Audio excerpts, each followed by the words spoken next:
8 previews. 5 jours. Et 5e. Non, qu'est-ce que je dis 6e preview. 6e preview d'une série de previews qui est absolument incroyable. Alex, comment ça va? Bon, écoute, ça va plutôt pas mal. Alors, j'aime bien ma série, c'est la Grizzlies Wolves cette année. Mais j'avoue que la Celtics Nets... Ah bah celle-là, c'est ma préférée. Il y a moyen qu'elle ait son petit lot de sel, de piment, de Starship System, de ouf. Donc ouais, non, il y a moyen qu'on ait du beau spectacle aussi. Boston, Brooklyn, installez-vous tranquillou. On va faire la preview de cette série monumentale au premier round de la conférence Est. On a déjà fait plusieurs previews, vous pouvez aller les checker évidemment. Demain commencent les playoffs 2022. On saura aussi les affiches de certaines équipes, ou bien vous regardez cette vidéo le samedi et on sait déjà qui affronte Phoenix et qui affronte Miami au premier tour des playoffs 2022. Ce qui est sûr, c'est qu'on a déjà pas mal quadrillé la conférence Est. On s'occupe de Boston versus Brooklyn, aka des retrouvailles, mais aussi le vieux cadeau qui sent pas tout à fait bon dès la première semaine de playoffs. On va pouvoir disséquer tout ça comme d'hab. On respecte le line-up avec la dynamique des deux équipes. On commencera par ça, Alex, pour voir, tiens, est-ce qu'on est sur le même genre de mood? Ouais, c'est ça, exactement. On va voir. Ensuite, les dynamiques, peut-être qu'elles se croisent, peut-être qu'il y a aussi du comme ça. Enfin bref, à voir. Ouais. Après, il y aura du...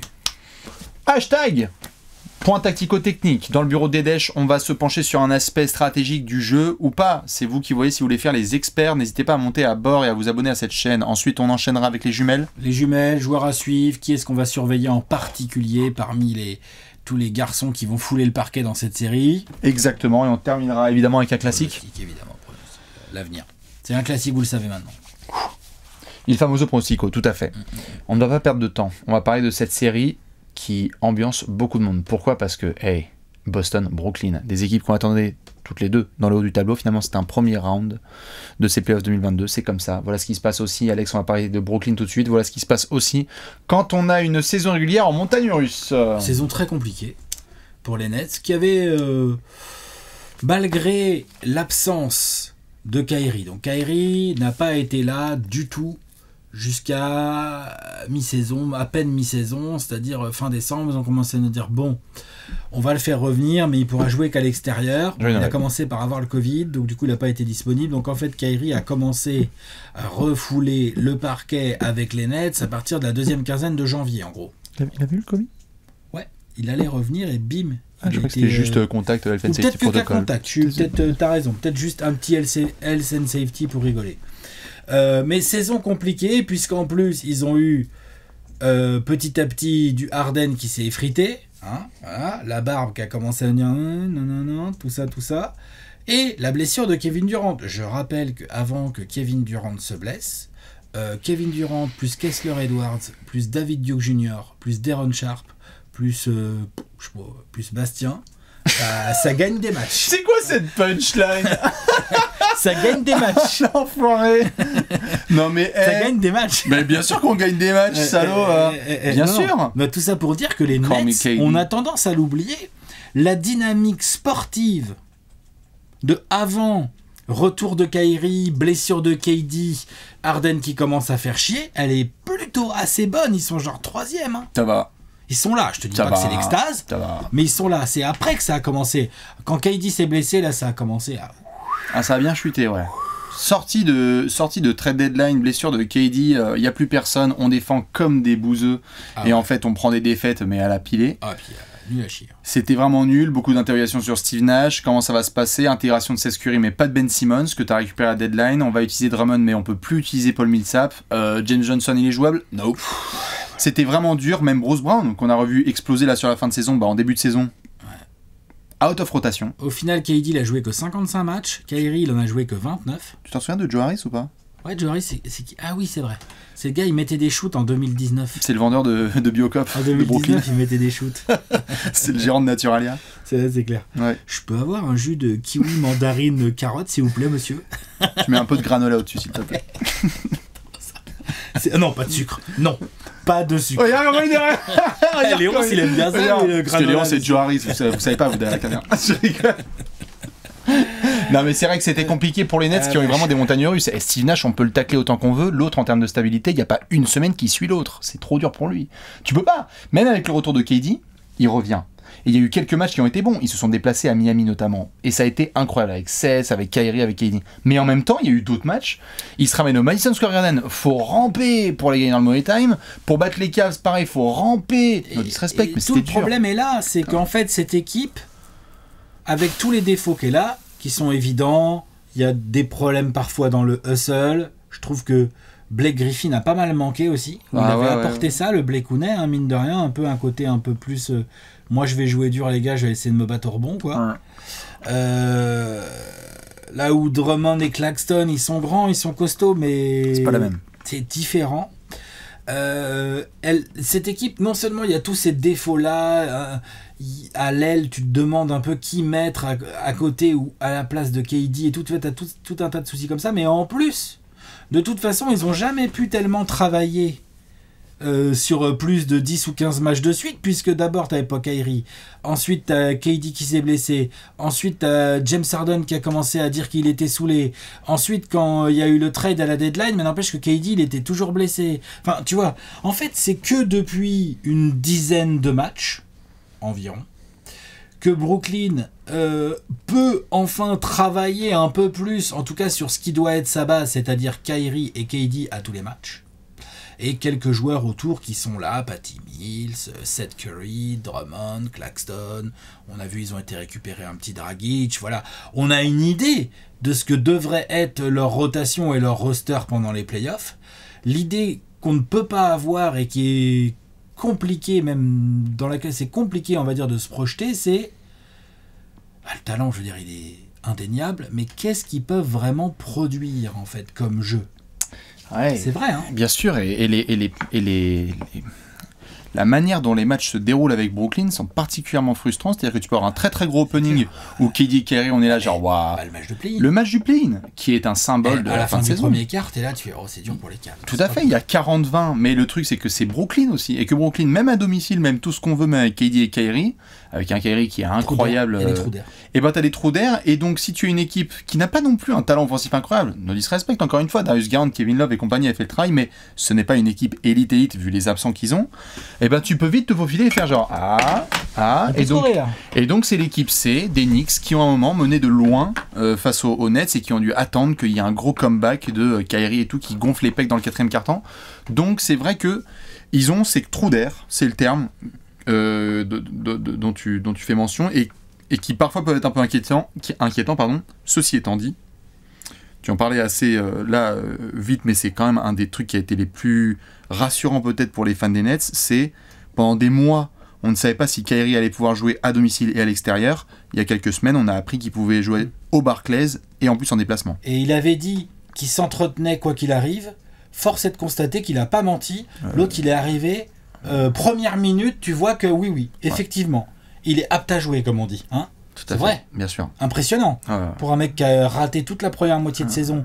Du jour au lendemain, il a dû jouer. Du jour au lendemain, c'est 28 points par match. Complètement. Merci, au revoir. Et comme on a pu en faire aussi hommage avec certains, notamment Hakeem Olajuwon à l'époque, Kyrie, là, en ce moment, en plein Ramadan, il a fait des performances, mais de zinzin, là, ce qu'il a fait, évidemment, c'était complètement ouf face aux Cavs. Au tir.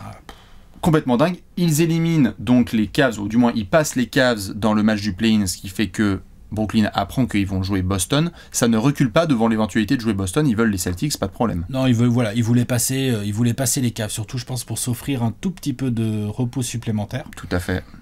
Et de toute façon, ils allaient jouer une grosse équipe. Eux, ils viennent du play-in. Je veux dire, sinon c'était le Heat. Hein. On peut discuter entre les Celtics ou le Heat. Tu préfères qui ? C'est quoi le moins pire ? Tu veux mourir noyé ou brûlé ? Ouais, voilà, c'est ça. Tu vois, donc de toute façon, voilà. Mais oui, effectivement, limite. On a envie de dire c'est plus pour les Celtics que la nouvelle, et même si je sais que j'ai beaucoup discuté un peu avec des fans des Celtics, ils sont très confiants et très optimistes, et je les comprends parce qu'on va parler de la dynamique de leur équipe, elle est extraordinaire la dynamique de leur équipe, on n'enlèvera pas de l'idée que c'est quand même pas une super bonne nouvelle, quoi. C'est pas le meilleur tirage. C'est pas le meilleur tirage. Faut exagérer quand même, c'est pas du tout le meilleur tirage, quoi. Tout à fait. Je préfère jouer les Hawks ou les Hornets ou les Cavs. Désolé, les Hawks, les Hornets ou les Cavs, y a pas à chier. C'est la moins bonne équipe du play-in tournament.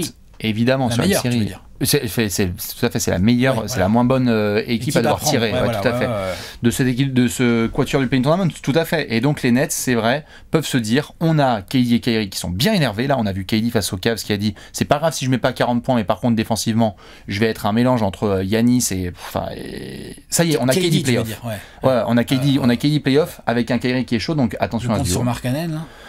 Et sur Kevin Love et sur d'autres, machin, il y a des mecs qui sont Markkanen, montés. il se voyait bien, là, il était au cercle. Ouais, bah ouais, mais bon, KD. Ah, H. Non, c'est sûr, non, mais c'est sûr, ils ont 2 joueurs extraordinaires. On va avoir l'occasion sûrement d'en reparler tout au long de la preview.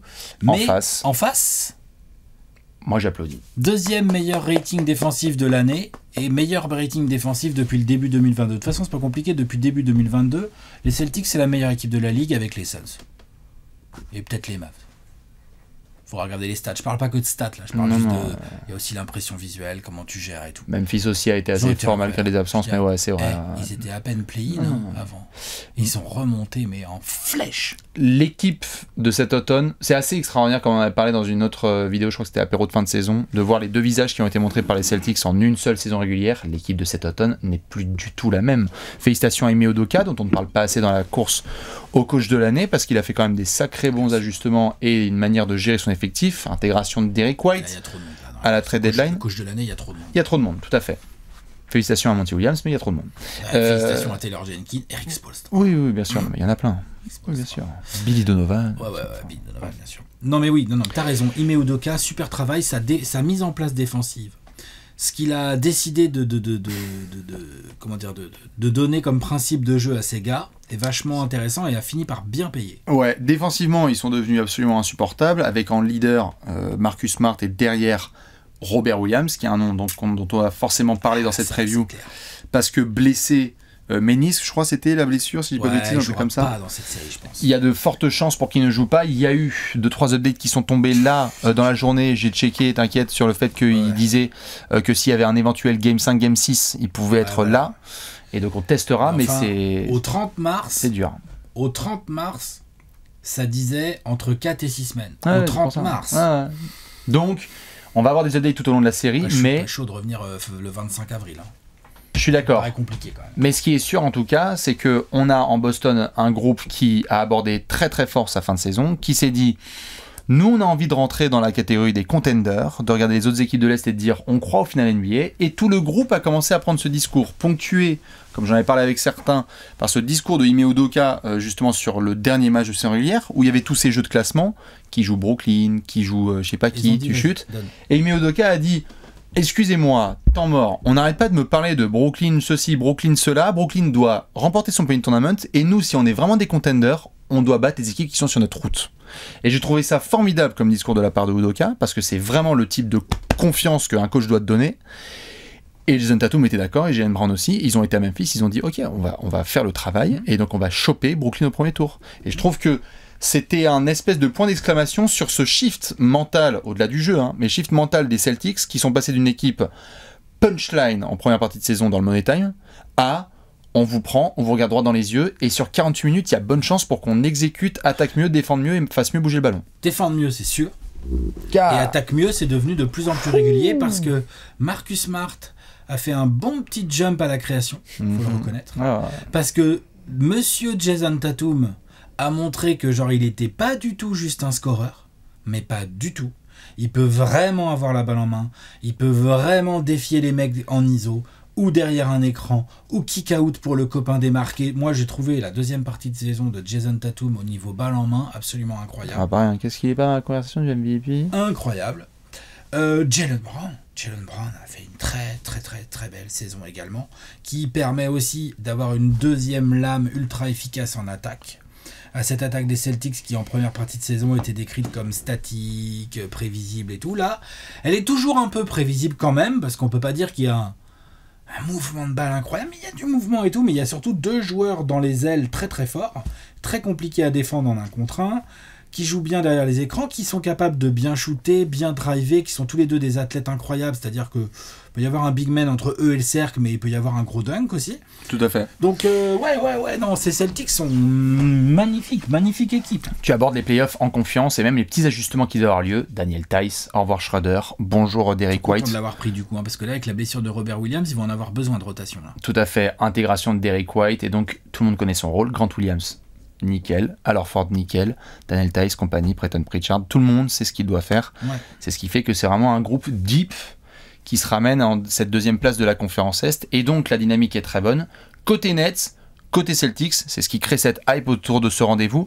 On le rappelle quand même Alex gentiment, ce sont des retrouvailles, au-delà de Kyrie et Boston. On s'est rencontrés la saison dernière en play-off. Dieu sait que ça s'est pas bien passé pour les Celtics par contre. C'était une autre époque, Evan Fournier était l'arrière titulaire des Celtics, James Harden adorait ses coéquipiers du côté de Brooklyn. C'est vrai, on était fans. Non mais, disons les choses. Joe Harris était fort. Avant de faire des smoothies. Mais du coup, oui, ce sont des retrouvailles de premier tour. On va voir ce qui va se passer. On va devoir enchaîner. Ouais. Tu voulais checker quoi? Chercher une stat, mais je la trouve pas. Magnifique. On n'a qu'à enchaîner sur le tactico, c'est pas grave. Hashtag. Et on le place. C'est le point tactico-technique avec Dedesh dans cette section. On va regarder un aspect tactique de très près. Alex, je t'en prie, le terrain est à toi. Il y en a pas mal. Il y en a pas mal d'aspects. Mais ça va être une série très tactique avec deux coachs, jeunes coachs. Il y en a un qui est coach rookie, il y en a un autre qui est deuxième année de coach, qui ont tous les deux par contre des effectifs ultra, avec des joueurs ultra polyvalents, ultra talentueux des deux côtés. Expérimentés et tout, donc tu peux vraiment tactiquement, tu as moyen, si tu es créatif et que tu as envie et que tu es concentré, tu as moyen de faire des ajustements, il n'y a pas de souci. Donc moi il y a un truc qui va m'intéresser beaucoup. C'est la qualité de shoot que va pouvoir proposer le trio Seth Curry, Patty Mills, Goran Dragic. Sanction. J'ai pas trop d'inquiétude sur le fait que même face à une défense comme celle des Celtics, Kyrie et KD vont pouvoir produire. Je les aime bien, ils défendent super bien, Marcus Smart, tout ça. Ça va envoyer Tatum, Brown et tout sur KD. Bien sûr qu'ils vont faire du très Grant Williams, ils vont faire de très bon boulot, mais si on me dit au Game 1, bah oui, Kyrie il en a collé 38 au TD Garden, ce sera pas une surprise. Ça sera, Kyrie, c'est vrai qu'il est compliqué à défendre. Voilà. Par contre, ce qui peut faire la différence très très fort dans un sens comme dans l'autre, c'est la réussite au tir du trio Seth Curry, Patty Mills, Goran Dragic. Je prends pour exemple le match du play-in, où tu vois là, on dit ouais, ils font un premier quart de ouf, ni Kyrie ni KD n'a raté un tir. Forcément, ça aide. Et puis quelle défense peut faire quoi que ce soit là-dessus? Voilà, personne. Et derrière, les trous d'air sont aussi dus au fait que dès qu'il n'y en a que un des deux sur le terrain, ce qui est obligatoire, Nash ne va pas faire jouer 48 minutes Kyrie et 48 minutes KD, enfin à part s'il y a des... Pour le moment. Voilà. Mais dans un premier temps, c'est pas possible. Là, Kyrie et KD, quand celui qui reste sur le terrain, Kyrie Irving a joué 42 minutes contre les Cavs, Kevin Durant a joué 42 minutes. D'accord ? Et ils se sont pas toujours chevauchés, c'est-à-dire qu'il y a eu un moment l'un ou l'autre sur le parquet. Quand ils font des différences, on a besoin qu'il y ait des mecs pour sanctionner. Obligatoire. Bien sûr. Et Seth Curry, à la base, il est là pour ça. Oui, Drummond, il va t'en catcher une ou deux en l'air et tout, il va te mettre ses petits points. Oui, Bruce Brown, super, Bruce Brown, hyper intéressant. Magnifique fin de saison. On en parlera et tout. Mais quand je vois sur le match de play-in, Seth Curry à 0 sur 4 au tir, 0 sur 4 de loin. Goran Dragic à 1 sur 3. Patty Mills à 2 sur 5. Voilà, on va côté Kessler Edwards, on verra, il est jeune et tout, on verra. Mais on va avoir besoin côté Brooklyn de qualité de finition.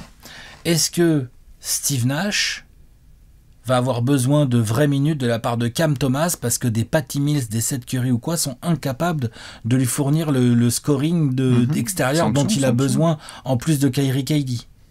C'est un point très important parce que la défense des Celtics, elle va pas hésiter. Si Seth Curry, il a l'air un peu blessé parce qu'il a un petit truc là, je crois que c'est... Seth Curry, ça va pas à cheville. Ouais. Voilà, cheville et tout. Et que les tirs rentrent pas, les mecs, ils vont dire, tu sais quoi, on va empêcher Kyrie de nous faire trop mal, mais tant pis, c'est Seth Curry qui tire, on va bien voir, il faut qu'il mette dedans. Pareil pour Dragic, pareil pour Patty Mills. obligatoire. Sinon, face à une défense ultra intelligente, polyvalente, capable de tout switcher ou de faire les prises à dos au bon moment comme celle des Celtics, tu minimises grandement l'impact notamment de Kyrie. KD, c'est encore plus compliqué parce qu'il est tellement grand, il shoot tellement au-dessus que bon, c'est voilà. Mais Kyrie, lui, c'est très important dans son jeu, en fait, le spacing. Dès qu'il y a du spacing, Kyrie Irving, j'aime bien Marcus Smart, mais s'il est sur une île déserte, ça reste Marcus Smart, quoi. Tu peux rien faire, personne peut rien faire face à Kyrie Irving sur une île déserte, c'est impossible. Alors que par contre, si le spacing est un peu réduit, parce que Jaylen Brown peut prendre le risque de venir dans la trajectoire de Kyrie et quitte à ce qu'il y ait une passe qui arrive à un Seth Curry ou un Dragic et que les Celtics soient là, genre bah vas-y. Ça c'est pas bon pour Brooklyn. Donc le shooting de ces mecs là, de ces role players sur la ligne arrière va être ultra important. Bah ouais. Ultra. On a vu que Seth Curry a un vrai pépin physique. Et ils sont capables, j'ai pas pris des mauvais shooters, attention. Ah oui, non. Patimis, Goran Dragic est capable d'en mettre et Seth Curry c'est un des meilleurs shooters à 3 points de la ligue normalement. Bien sûr, et quelque part j'ai envie de dire, là t'as pris les secteurs extérieurs, mais quel bonheur pour les Nets d'avoir eu Bruce Brown dans le corner en fin de saison qui est devenu létal à 3 points. Dans le corner, hein, pas en tête 2, mais dans le corner où parfois fin de possession, bah, tu la kicks et en fait il le rentre. Et quand il rentre ses tirs, bah, c'est un enfer pour l'équipe adverse. Ça, c'est sûr. Parce que Brooklyn devient cette espèce d'arme offensive suprême qu'on a attendu. Je suis d'accord, c'est vraiment ce côté venez me chercher et vous venez doubler là. Parce que je sais pas si vous avez vu, on a des gars là en face. Et en fait, Patty Mills avait très fort démarré la saison. Où on disait c'était le 3e meilleur joueur des Nets. Et sur la fin de saison, on était là genre... ça s'essouffle un peu. Patty, défensivement, il a pris la sauce. Ouais. Ils ont besoin de Goran Dragic. Ils ont besoin de tous ces gars-là. Voilà. Tout à fait. Un point très important. Ouais. Et à voir d'ailleurs s'ils vont jouer petit ou pas, s'ils vont avoir notamment un KD un peu plus... parfois sur une séquence en 5. Possible, hein. Pour avoir des gars autour, tu vas peut-être pas, on va parler après de Drummond, etc. Mais peut-être que tu auras que des snipers autour. Et à ce moment-là, ça peut devenir très tendu. Ouais. Faut sanctionner. Ouais. Je suis d'accord. Allons dans la raquette. Ensemble. Dédicace à Joe Wilfried Tsonga. Nous sommes sur une opposition où le jeu intérieur n'est pas non plus le plus important ou le plus prioritaire dans l'efficacité de ces deux équipes. C'est un euphémisme, là. Tout à fait. Mais il y a un absent de marque, Robert Williams. Et donc, il va falloir compter du côté de Boston sur messieurs Al Horford et Daniel Theis pour faire le travail. Bruce Brown, il l'a dit, hein. C'est bon.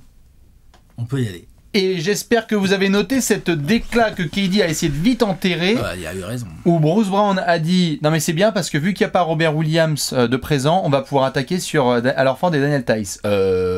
Pardon. Déjà, si je pas suis si simple, hein. Déjà c'est pas si simple. Si je suis le secteur intérieur de Boston, 1, je le prends personnellement, et 2, il n'y a pas intérêt à ce que ça se confirme. Donc ça veut dire que les minutes d'Al Horford et de Daniel Theis notamment doivent être très bonnes. Ça veut dire que les minutes aussi de certains garçons qui doivent venir aider, comme Grant Williams, doivent être bonnes. Ça veut dire aussi que Jason Tatum et Jaylen Brown, bah les mecs vous faites pas 1m94, donc va falloir venir aider en dessous en fait. Oh, ils viennent aider au rebond déjà. Et ils le font déjà, mais là il va falloir vraiment le faire. Il va falloir être discipliné. Parce que en fait, tu dois punir là-dessus. Et en fait, qui est le meilleur intérieur de cette série ? Genre, est-ce que Boston peut se faire bouncer par Andre Drummond ou en fait tu rends Andre Drummond jouable ? Parce que si ça se trouve, Boston, tout malin qu'ils sont, ils ont Al Horford.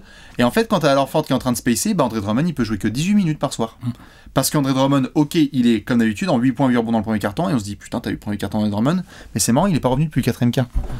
Et souvent ça arrive avec Steve Nash avec Brooklyn. Parce que Andre Drummond, aussi dominant physiquement soit-il, ça peut être vite compliqué. Parfois de le garder sur des switches. On a vu Cleveland focaliser sur du Andre Drummond et dire on va l'impliquer sur tous les pick and roll et on va essayer de l'attaquer fort. Tu ne peux pas faire ça si tu as Al Horford notamment en face parce qu'ils sont bons, Al Horford et Daniel Theis en couverture pick and roll. Par contre, ça veut dire que ça va ouvrir des portes pour Nick Claxton qui veut peut-être aussi faire une grosse série, qui va avoir plus de temps de jeu que prévu. Ça veut dire aussi qu'un KD va peut-être devoir se farcir des... La Marcus Aldridge, c'est envisageable, tu crois ou pas ? Bah, ce serait, mais le truc c'est que physiquement, il est pas tip-top, donc c'est compliqué. Est-ce que ça veut dire que tu vas devoir pousser un KD à devoir se taper ces situations à l'intérieur ? Bruce Brown a montré, face au Cavs sur la fin de saison, qu'il y a, vous avez été nombreux à le voir, le jeu du short roll. C'est-à-dire, 2 joueurs viennent sur Kyrie et sur KD, Bruce Brown se retrouve dans le spot Draymond Green, où tu te retrouves en 4 contre 3, et il a été formidable. Ouais. Passe en l'air pour Claxton, kick-out dans les corners, ou petit flotteur, drive, rebond offensif. Il screen et roll aussi. Tout à fait. Je pense qu'on est d'accord, Boston est conscient de ça. Ah bah oui. Tu ne peux pas te faire tabasser dans la raquette par Bruce Brown. Cette phrase ne doit pas exister pour Boston. Non. Donc ça veut dire qu'il doit y avoir des ajustements de la part des titulaires, de la part de Grant Williams, qui va pouvoir aussi aider dans ce registre. Et donc je vais regarder très très fort ce qui se passe dans la peinture, ce qui se passe aussi au niveau des lancers provoqués, parce que tu vas pas les provoquer qu'à 3 points. On parlait de shooting. Boston, ça sanctionne. Jaylen Brown, Jason Tatum, tous les garçons, même Marcus Smart, ils sont capables de provoquer des lancers. Mais c'est pas non plus leur spécialité. Et donc laquelle de ces deux équipes va punir le secteur extérieur? Qui va aller au lancer? Est-ce que Tatum et Brown vont rester sur l'extérieur ou vont pénétrer? Et c'est vrai qu'il y a le côté offensif et il y a le côté défensif où Robert Williams, c'est quand même, faut pas l'oublier, c'est le meilleur defensive rating individuel de l'équipe. Il était énorme. Voilà. Pourquoi ? En grande partie parce que meilleur rebondeur et meilleur contreur de l'équipe quand même. Ouais. Donc c'est aussi avoir la capacité de Boston à combler le vide en termes de rebond et de protection de cercle laissé par Robert Williams. Et quand tu dois jouer des Kevin Durant, il shoot beaucoup à mi-distance, mais il va au cercle aussi, il est dangereux. Kyrie, très dangereux. Kyrie, ça y va. Hein. Dragic, de temps en temps. Bien sûr. Du coup, il y a le Pepper Drummond. Par contre, lui, au rebond, il peut te faire chier. Tu vas le faire chier de l'autre côté, mais lui peut te faire chier au rebond. Drummond, historiquement, il a fait des gros matchs contre Boston. Hein. Oui. Donc, du coup, c'est aussi là que l'absence de Robert Williams va devoir être gérée par les Celtics. Complètement. C'est aussi là. Et je vous rappellerai pas, notamment d'où vient, sous plein d'aspects, hein, l'émergence de Robert Williams. Premier tour de l'année dernière, il est quasiment en triple-double sur la raquette de Brooklyn. Il avait fait un match quasi en Bill Russell. On faisait des comparos parce qu'il était en 10 points, 11 rebonds et 8 contre, je crois, un truc comme ça. Il y a des espaces, il faut les prendre. Est-ce que Bruce Brown est le meilleur joueur de la raquette de cette série? Cette phrase ne doit pas avoir de sens. Non. Pour les Celtics en tout cas. Et si c'est le cas pour Brooklyn, ils sont très impartis pour un upset. Les sanctions à 3 points, avec le trio notamment donc Dragic, Curry, Mills, si je dis pas de bêtises. Ouais. Côté Alex, et évidemment la raquette, dites-nous ce que vous allez surveiller de très très près. On va devoir sortir les jumelles, petits joueurs. Petit joueur, quel va être le petit joueur que vous allez surveiller en priorité sur cette série de playoffs entre Brooklyn et Boston? Alex, c'est qui chez toi? C'est un très grand joueur, Jason Tatum. Alors, on a beaucoup parlé de... Toi, tu as parlé de la raquette. Moi, j'ai parlé du shooting de Curry, Mills, Dragic, tout ça. On a vu Jason Tatum en coller 50 sur les Nets là, en régulière il n'y a pas si longtemps que ça, dans un match assez épique où, en gros, il fait partie... Jason Tatum fait partie de ces joueurs qui peuvent regarder Kevin Durant droit dans les yeux et dire « Ah, tu veux jouer à qui va shooter le plus, là, et à qui va en mettre le plus ?» Bah ouais, bah allons-y, jouons. Pas de problème, tu vois. Je viens de vérifier, excuse-moi, il avait bien mis 60 sur les Nets l'année dernière, non? 60 Ou 54 Pardon, excuse-moi. J'ai Vas-y, 50, je t'en prie, je t'en prie. Non, voilà. 60, c'était contre Boston, je t'en prie, vas-y. Donc, le rôle offensif de Jason Tatum va être primordial dans cette série. On sait que la défense de Brooklyn n'est pas tout le temps disciplinée. On sait que la défense de Brooklyn peut être friable. On sait qu'ils vont lui envoyer vraisemblablement du Bruce Brown sur lui, hein, en premier rempart. De temps en temps, il y aura KD, peut-être le petit Kessler Edwards, ils vont l'essayer, mais bon, à mon avis, il va se faire bouffer tout cru, le pauvre. C'est le point faible de Brooklyn dans les ailes derrière KD, qui sait, quoi, en fait, quoi, tu vois. Voilà, tant que Ben Simmons n'est pas apte à jouer et à être dans ce rôle où il serait, à mon avis, très utile pour les Nets, c'est-à-dire que tu l'envoies en mission défensive, bah justement, là, sur un Tatum, par exemple, tu vois. C'est ça. Tatum doit faire une grande série et doit profiter de ça. Ah ouais. Pourquoi ? Parce que quand Tatum, balle en main, est efficace, ou avec son scoring, ou avec sa création, c'est toute l'attaque des Celtics, en fait, qui va mieux. Et comme défensivement, même si l'absence de Robert Williams, ne nous mentons pas, l'absence de Robert Williams va se voir et va se sentir. Mais défensivement, Boston va rester une équipe sérieuse. Faut pas non plus exagérer. Mais c'est ça que ça va se sentir. Offensivement, les performances et la performance globale de Jason Tatum sur cette série va être une immense clé. C'est-à-dire que si Jason Tatum est à 23 points par match, c'est bien. Mais est-ce que ça suffit en fait ? Si Jason Tatum est à 23 points par match pendant que KD est à 32, si KD est à 32 mais que Jason Tatum est à 28, à la limite, allons-y. Pourquoi pas ? Non, je suis d'accord. Et donc il y a ça, toi tu as parlé de venir aider au rebond, très important. En gros, Jason Tatum, parce que j'estime que c'est lui le patron de ces Celtics, il doit se comporter comme un patron, et des deux côtés du terrain, mais en attaque on l'attend beaucoup. On l'attend beaucoup dans la comparaison avec deux monstres offensifs que sont Kyrie Irving et Kevin Durant. T'as rendez-vous avec l'élite. Hein. Il a les moyens. Ah bah là, il a rendez-vous avec l'élite de chez Elite. T'as rendez-vous avec KD, mec, sur une série où t'as l'avantage au terrain. Oh. Est-ce que tu es dans ce groupe-là? T'as rendez-vous avec KD Kyrie, à qui tout le monde répète là sans cesse. Ouais, mais votre saison est compliquée. Hein. Là, vous êtes outsiders, vous n'avez pas avantage du terrain. Franchement, vous n'allez pas y arriver, vous n'allez pas y arriver, vous n'allez pas y arriver. Putain, mais arrêtez de dire ça à KD et Kyrie parce que c'est pas bon pour les Celtics. Hein. C'est pas bon pour les Celtics, vraiment. Faut pas dire ça à ces gars-là. Donc Tatum a un rôle crucial là-dedans qui est de dire non, vous n'allez pas y arriver. Non. Voilà, tu vois, point barre. À vous les jouer au plus malin, moi je vais mettre des gros 3 aussi dans votre tête, tu vois. Je suis d'accord. Voilà. Ça c'est important. Il a le talent pour. Tout à fait, je regardais l'historique parce que j'avais pas vraiment de mélanger les pinceaux. L'année dernière sur la série de playoffs contre Brooklyn, Game 1 22 points, Game 2 9 points, Game 3 50, Game 4 40. Et en fait c'est dans... Ces Nets se défendaient mieux que cette année. Hein. Tout à fait. Il y a mieux à faire là, beaucoup mieux. Par rapport à ce que tu mentionnais, si Tatum il met des 22 et des 9 points, on va se regarder, on va faire ouais, gros il t'arrive quoi? Ah, s'il met 22 points dans une défaite des Celtics, on va faire fais chier. Oh. Tu vois, ouais, s'il met 22 points que les Celtics gagnent, à la limite, on dira ils ont bien joué, ils ont été collectifs, tu vois. Mais c'est ça le problème, c'est que je pense qu'il y a pas mal de... Puis surtout, on verra comment va être la physionomie des matchs. Mais on sait que Brooklyn peut scorer contre n'importe quelle défense. Ils l'ont montré dans une défaite là récemment en fin de saison contre les Grizzlies. Ils étaient archi menés contre les Grizzlies. Tu as pissé, tu reviens. KD Kyrie sont énervés. La défense des Grizzlies qui est top 5 de la NBA, elle s'était fait défoncer comme les autres. Hein, puis ils ont dû suer dans le money time pour gagner. Et ben ouais, il y a peut-être des money time où il va falloir suer. Et s'il faut suer dans le money time, Boston en attaque va avoir besoin d'un Jason Tatum efficace. Important, très important. Ouais, c'est l'heure là. Voilà. Vas-y Jason, montre-leur. Il faut. C'est rendez-vous des grands garçons là. Kyrie. Rendez-vous des grands garçons.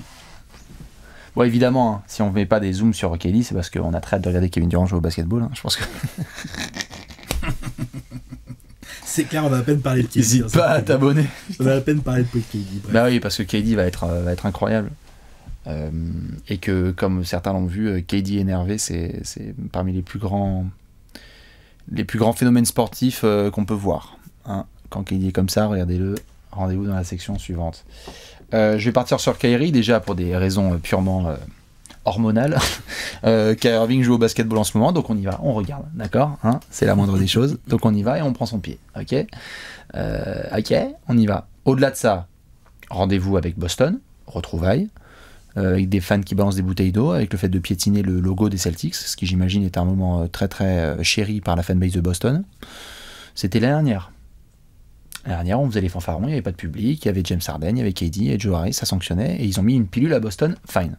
Tu t'étais pris une bouteille en plastique la dernière fois, c'était ok, c'était regrettable, mais ça en était jusque-là. Là, tu vas à Boston, l'ambiance elle est différente. Boston joue différemment. L'ambiance elle est différente, le public il est là, et t'as pas les mêmes armes. Brooklyn n'est pas aussi, en tout cas sur le papier, aussi fort que quand ils étaient arrivés la saison dernière avec leur Big Three près dès le premier round. Qui est le Kyrie Irving qui va se pointer ? Est-ce que c'est le Kyrie ou, comme tu le disais, Marcus Smart ou pas ? Bon, j'en ai rien à foutre. Est-ce que Kyrie est le deuxième meilleur joueur de la série ? On a une espèce de plateau là, où on a KD, Tatum, Brown, Kyrie, et on ne sait pas encore dans quel spot mettre ces joueurs. Est-ce que c'est KD et Kyrie et un cran en dessous Tatum et Brown ? Ce qui intrinsèquement semble être le cas, mais... Tatum il cause. Hein. Tatum cause, mais donc quand je dis intrinsèquement le cas, c'est qu'il y en a qui peuvent... Ce n'est pas un blasphème si certains balancent. Non. Moi je pense que KD et Kyrie... Les Nets sont les deux joueurs intrinsèquement les meilleurs de la série, je veux dire, je ne suis peut-être pas d'accord, mais je respecte ton avis. Ça va pas être non plus blasphématoire. Mais ils ont la capacité, les deux, de le faire aussi. Comme Brown et Tatum, mais Kyrie, il faut voir à quel niveau il joue. Est-ce que c'est le monstre qu'on a déjà vu, qui prend personnellement les choses, qui peut jouer à domicile et à l'extérieur, et qui s'assure que quand KD va se reposer 4-6 minutes, il fait les choix qu'il faut. Et il est bon. Parce que autant Kyrie est extraordinaire à regarder jouer techniquement, et quand il est chaud, c'est formidable, autant... Il y a des trous d'air. Quand parfois ça rentre pas trop, et ben c'est pas top. Et alors, ceux qui ont vraiment regardé la fin de saison des Nets, tout à fait, il y a eu des trous d'air. Mais il y a eu aussi un truc que j'ai très hâte de voir, c'est les efforts défensifs de Kyrie Irving. Parce qu'il a pris 2-3 missions défensives, personnellement, quand il allait voir Jimmy Butler, quand il allait voir James Harden à Philadelphie, et qu'il a dit « laissez-moi la match-up », j'ai adoré. Est-ce que c'est ce Kyrie-là qui arrive là ? 28 piges, prime, je crois que c'est 28. Après, il va défendre sur qui ? Bon, sur Marcus Smart. Oui. Parce qu'il va pas défendre Jalen Brown, il est trop petit. Je pense pas, mais... Ouais, trop petit. Tout à fait, mais les minutes où il n'y a pas KD, tu dois être bon. Les runs où tu dois être fort, il faut que tu sois précis. Tu ne peux pas, en fait, être moins bon que Jalen Brown, par exemple. Ce n'est pas possible pour Kyrie. Non. Il faut que tu sois au minimum le troisième meilleur joueur de la série, et au mieux le deuxième. Et puis c'est vraiment s'est retrouvé avec les Celtics, quoi. On y va. La série, elle démarre à Boston. C'est quel Kyrie qui se ramène ce week-end? Attention. De toute façon, ce qui peut être taquin, l'autre. Il est quoi, ouais, ça, il est prime, hein. Il est où, Kyrie? Il est de 94? Ouais, il a 28 ans. Kyrie, c'est un 92, pardon. Il va sur les 30 ans. Il est bien. On est comme il faut. Ouais, 23 mars. Dites-nous, vous, quel joueur que vous allez surveiller de très très près. On va devoir terminer. Pronostico. Avec un pronostic time, il pronostico, le famoso. Dites-nous, vous, qui vous voyez passer ce premier tour de l'enfer. Le perdant aura du sel gratuit pendant 6 mois. Celtics, avec le perdant, Nets. là. Ah non, mais le perdant, là, c'est moche. Tu pètes un câble. Et justement, Alex, il y aura un vainqueur et un perdant. Le terrain est à toi. Ton pronostic. 4-3 pour les Nets. Ouais, le petit bandeau qui apparaît. Alors que la fanbase de Boston s'occupe de voler vers Max. La cote, elle est à 7, là, chez nos amis de Paris en Sport. Waouh. C'est l'une des cotes, c'est une cote élevée, évidemment. Mais c'est pas non plus la plus élevée. On verra après, je vous commenterai les cotes, parce qu'il y a des choses intéressantes, mais on va attendre que Bastien donne sa cote. Toujours est-il que moi, avec tout ce qu'on vient de dire, je suis assez d'accord pour dire que les Celtics sont favoris. Je suis d'accord pour dire qu'ils ont fait la meilleure saison régulière. Je suis d'accord pour dire que franchement, collectivement, je pense qu'ils ont la meilleure équipe des deux et clairement la meilleure défense. Et que les Nets, on ne sait pas vraiment en fait où ils vont, comment est le collectif, et il a eu, comme on l'a dit dans la dynamique, très peu de temps ensemble, pas vraiment le temps de se construire, il y a des trous d'air et tout, mais, parce qu'il y a un immense mais qui me fait mettre les Nets qui passent, c'est que je pense que Kevin Durant est en mission. Et en fait, au premier tour, parier contre Kevin Durant, non, Celtics ou pas, j'ai rien à battre. Je ne peux pas parier contre ce joueur, il est beaucoup trop fort. Et bien sûr, le basket, ça reste un sport collectif et tout ça, mais on sait aussi que un seul joueur, on a parlé de Jason Tatum, c'est pour ça qu'on met des joueurs actifs, peut vraiment modifier ce qui se passe dans une équipe. Je pense que Kevin Durant va faire une immense série. Je pense qu'il se souvient très bien de ce que lui a mis Jason Tatum là, il y a 2 semaines ou 3 semaines en saison régulière. Là. Je pense qu'il est... On l'a vu contre les Cavs, là. Il est dans un mood de concentration complètement incroyable. Que la qualité de la défense d'en face va bien sûr le gêner. Mais enfin, on l'a vu dans la série l'année dernière contre les Bucks. Il y avait une bonne défense sur lui. Hein. Il y avait du monde. Hein. Il y avait Giannis Antetokounmpo, Chris Middleton, PJ Tucker, machin, une bonne défense, Jrue Holiday. L'autre, les Bucks ne seraient peut-être pas champions, hein, vous le savez. Hein, ça se joue à ça. Hein, non mais c'est vrai. Cette série se joue à ça. Cette série-là, effectivement. Mais les Bucks, du coup, ne seraient pas champions. Sinon, c'est toi qui seras champion. Tu vois. Pardon. Peut-être. Ou pas. Peut-être qu'on aurait perdu contre un Kevin Durant injouable. Hell to the no. Bref, en tout cas... Je trouve Kyrie Irving assez impressionnant avec ses trous d'air et ses qualités, mais je le trouve assez impressionnant pour être très focus face aux Celtics. Je pense que le fait que Robert Williams n'est pas là est un souci, même face aux Nets. C'est pas le pire, les Nets, parce qu'effectivement, ils n'ont pas un gros pivot ultra dominant à mettre, où tu dis, putain, quand même, allez jouer Joel Embiid sans Robert Williams, tu vois ce que je veux dire? Alors, fais chier, quoi. Là, c'est vrai que non. Mais quand même, ça va faire chier, parce que pour protéger ta raquette, et même si Horford et Tice sont des joueurs intelligents de couverture de pick and roll, ils sont beaucoup moins athlétiques, beaucoup moins aériens que ne peut l'être Robert Williams, et donc beaucoup moins gênants pour un Kyrie Irving, par exemple. Donc, tous ces éléments-là, mis bout à bout, j'ai beaucoup retourné, c'est une série compliquée à pronostiquer, il peut se passer beaucoup de choses dedans et tout. Mais en fait, je pense que aujourd'hui, je me vois pas dire que les Celtics peuvent empêcher Kevin Durant et Kyrie Irving de gagner 4 fois dans cette série. Non. Donc je mets 4-3 parce que là, pour le coup, je pense que c'est pareil, ça c'est un petit Game 7 qui se commande à bien. Boston. Je pense que ça, je veux voir ça. On est par contre d'accord sur... Voilà, et j'ai mis 4-3 parce que quand même, je crois que les Nets vont passer, mais par contre, je pense que ça va être compliqué et que ça va être une série ultra serrée. Voilà. On est d'accord sur un postulat, pendant que les fans de Boston, en effet, de Brooklyn se réjouissent. Tu ne veux pas de Game 7 face à KD et Kyrie. S'il y en a 7, je crois qu'on avait parlé dans le free flow, s'il y en a 7, il y en a 7, sur Jupiter ou au TD Garden, je sais pour qui je joue. Tu vois quand t'es dos au mur aussi. Enfin bref, J'entends. Je me surprends moi-même parce qu'il y a beaucoup de choses normalement qui devraient nous pousser vers les Celtics, mais l'objectif. Mais je sais pas, je trouve qu'il y a quand même un petit truc qui se met en place à Brooklyn. Il y a quelque chose. Kevin Durant, il a quelque chose dans le regard. Moi, j'ai beaucoup aimé sa conférence de presse à propos des propos de Bruce Brown et tout. Je pense que dans le vestiaire, ça doit. Les Celtics, ça moufte pas, mais je pense qu'à Brooklyn, il y a un vestiaire aussi. Enfin, je pense que Kevin Durant progresse dans son rôle de leader et tout. Et que c'est typiquement le genre de série, on va faire waouh, bordel de merde. Et voilà. T'as quelque chose, toi? T'as un pronostic ou quoi? 4-2. 4-2 pour Celtics. qui? Ah, parce que là, il y a des gens qui écoutent qui ont eu peur. 4-2 Celtics. N'ayez pas peur. À 5-5, la cote. Tout à fait. On rappelle de ne pas faire les bolos. Non, Avec et les de ne miser surtout paris que sportifs. l'argent que vous pouvez vous permettre de perdre. Tout à fait. Et alors maintenant, du coup, vous choisissez entre Celtics ou Nets, c'est vous qui voyez. Mon analyse est très simple. J'aime bien quand tu démarres les phrases comme ça. Je sais que t'aimes bien. Tiret. Pam, pam. La meilleure équipe de basketball va remporter cette série. Déjà de base. Peut-être. Du premier au dernier homme. Boston joue beaucoup trop bien. Ce serait un adversaire un peu plus faible, j'ouvrirais la porte pour les Nets. Boston joue vraiment très bien. Ils ont beaucoup moins de trous d'air. Ils ont cette capacité vraiment à pouvoir excellemment défendre et en plus punir là où il faut. Ce ne sont pas des enfants, il y a vraiment de l'expérience et ils savent où appuyer pour que ça fasse mal. L'absence de Robert Williams me fait peur, certes, mais je pense que c'est pas là qu'ils vont se faire le plus punir. Non. C'est un élément en moins. Tout à fait. Boston m'a montré beaucoup plus de choses rassurantes sur les dernières semaines, sur les derniers mois, qui font que sur une série de playoffs, ça se confirme. Lorsqu'il faut vraiment exécuter, lorsqu'il faut compter sur des joueurs de banc. Brooklyn en face m'a semblé beaucoup plus incertain. Ils m'ont pas rassuré sur la fin de saison. Il y a le bilan de victoire, mais je trouve qu'il cache beaucoup d'incertitudes, qui sont un peu trop basées sur KD et Kyrie, et on a dit et répété, malgré le fait que ces joueurs soient all-time, qu'on n'appuie pas comme ça sur le bouton on-off. Surtout face à un adversaire de cette qualité au premier tour. Et je pense que Brooklyn appuie un peu trop sur le bouton on-off et qu'ils se permettent. Ouais, ce qui fait que la série pourrait durer longtemps et aller jusqu'en 7 potentiellement, mais je crois que ça va jusqu'en 6 et que Boston fait le travail. Je souhaite à Boston qu'il fasse le travail parce que ce serait un juste point d'exclamation sur un magnifique retournement de situation sur la saison régulière, sur un groupe qui a vraiment quelque chose à créer. Et puis je leur souhaite parce qu'en fait... Et le boost de confiance et tout. Hein. Et le boost de confiance, comme on en a parlé dans le Free Flow, en avant-première d'une potentielle série de demi-finales. Excusez-moi, avec le prono Bulls-Bucks, vous pouvez aller voir la preview si vous voulez. Ne n'enterre pas les Bulls. Je ne les ai pas entourés, j'ai dit allez voir la preview. T'étais en train de parler de demi-finale. C'est quoi?